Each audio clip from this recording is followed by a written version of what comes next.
অনেকেই আমাকে পার্সোনালভাবে ফোন দিয়ে বলে, স্যার আমার তো বাচ্চা কাচ্চা হচ্ছিল না, তো অনেক গাইনোকোলজিস্ট দেখিয়েছি, সর্বশেষ স্যার হ্যাঁ আপনার সন্ধান পেয়েছি, আপনার কাছে গিয়েছি, আপনার চিকিৎসার পরিপ্রেক্ষিতে আমাদের গর্ভে সন্তান এসেছিল, কিন্তু দুর্ভাগ্যের বিষয় এই 3 মাসের সময় বাচ্চাটা নষ্ট হয়ে গেছে, অ্যাবর্শন হয়ে গেছে।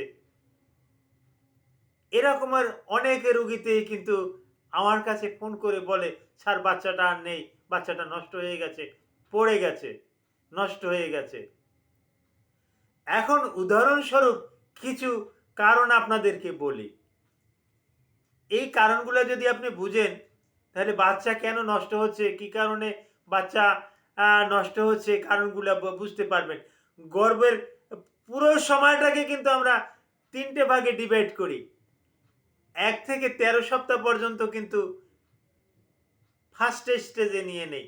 13 থেকে 27 সপ্তাহ 13 থেকে 27 সপ্তাহ পর্যন্ত আমরা সেকেন্ড স্টেজে নিয়ে নেই। 27 সপ্তাহের পর থেকে ডেলিভারির আগ পর্যন্ত কিন্তু থার্ড স্টেজে নিয়ে নেই। কিন্তু ফার্স্ট স্টেজেই মিসক্যারেজ বেশি বেশি হয়ে থাকে। এর কারণগুলো বলছি।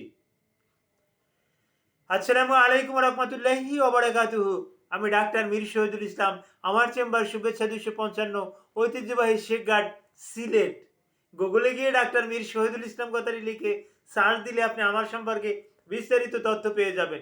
জি দর্শক শ্রোতা, আলোচনা করব মিসক্যারেজ সম্পর্কে, বাচ্চা ঘন ঘন বাচ্চা নষ্ট হয়ে যাওয়া, এই বিষয়ের উপরে কিছু গুরুত্বপূর্ণ আলোচনা করব।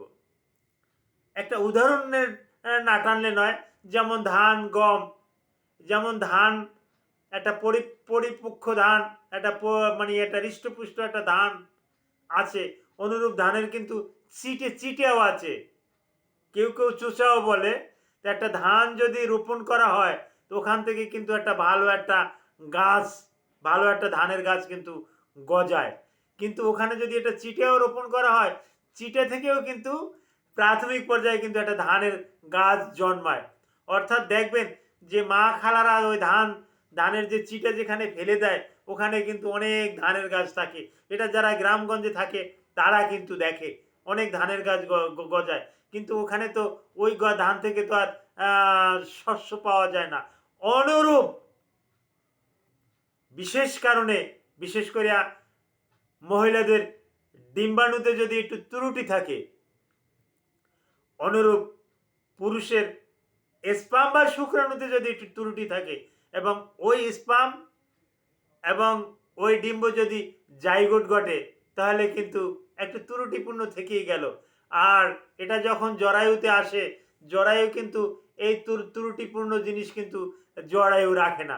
জরায়ু চায় এই ত্রুটিপূর্ণ জিনিসটাকে সে রিমুভ করতে, এবং একটা সময় সে কিন্তু এটাকে ছেড়ে দেয়, এটা রাখে না।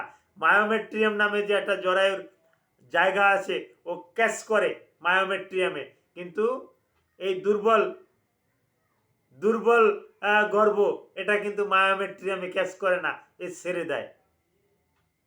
এখন এরকমের মিসক্যারেজ, ঘন ঘন মিসক্যারেজ কেন হয়? ঘন ঘন মিসক্যারেজের অনেক কারণ থাকে, এটা আলোচনা করতে অনেকটা সময় লাগবে। আমি সংক্ষেপে 2-1টা কারণ বলছি। এই ঘন ঘন মিসক্যারেজের কারণ, ধরুন গর্ভ গর্ভ হওয়ার আগে, কনসেপ্ট করার আগে আপনার যে ডিম্বটা ছিল, এই ডিম্বটা মানে পরিপক্ষ ডিম্ব ছিল না, ডিম্বর ভিতরে ত্রুটি ছিল। অনুরূপ আপনার হাজব্যান্ডের যে একটা স্পাম ছিল বা শুক্রাণু ছিল, এই শুক্রাণুটাও পরিপূর্ণ ছিল না। এই শুক্রাণুটা দেখা গেছে যে, যেটা আমরা একটা চিকিৎসা বিজ্ঞানে বলি অলিগোস্পার্মিয়া, অর্থাৎ স্পামের লেস লেস থাকে না, বা লেস থাকলেও এ ভালো সাঁতার কাটতে পারে না, এ তেমন শক্তিশালী স্পাম না।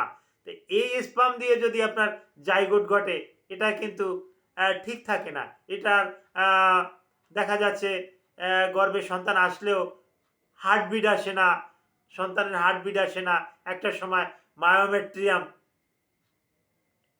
জরায়ুর গাত্র মায়োমেট্রিয়াম এটাকে কিন্তু ছেড়ে দেয়, এটা আর রাখতে চায় না। তো হ্যাঁ, তারপর গর্ভ অবস্থায় যদি মনে করেন আপনার বড় ধরনের কোনো ব্যাকটেরিয়াল ইনফেকশন হয়, গর্ভ অবস্থায় যদি আপনার কোনো ভাইরাল ইনফেকশন হয়, বড় ধরনের জটিল কোনো রোগ হয়, তাহলেও কিন্তু মিসক্যারেজের সম্ভাবনা থেকে যায় এবং এটা কিন্তু হচ্ছে। তো মিসক্যারেজ হবে না যদি আপনি সুস্থ থাকেন, আপনার হাসব্যান্ড সুস্থ থাকে, আপনার থেকে যদি একটা পরিপক্ক যদি একটা ওভাম বা ডিম্ব যদি বাহির হয় ওভারি থেকে, আর পুরুষের যদি স্ক্রুটাম থেকে, টেস্টিস থেকে যদি একটা ভালো মানের যদি স্পাম নির্গত হয়, তাহলে ওখানে যে জাইগোটটা হবে, ওখানে যে ওভুলেশন হবে, হ্যাঁ, এখানে থেকে কিন্তু একটা ভালো একটা ওভুলেশন হবে, এটা কিন্তু স্থায়ী থাকবে, এটা কিন্তু আর নষ্ট হবে না। এ ব্যাপারে আপনারা যদি আরও কিছু জানতে চান, ভিডিওর কমেন্ট বক্সে কমেন্ট করবেন, আমি জানিয়ে দেব। Thank you all.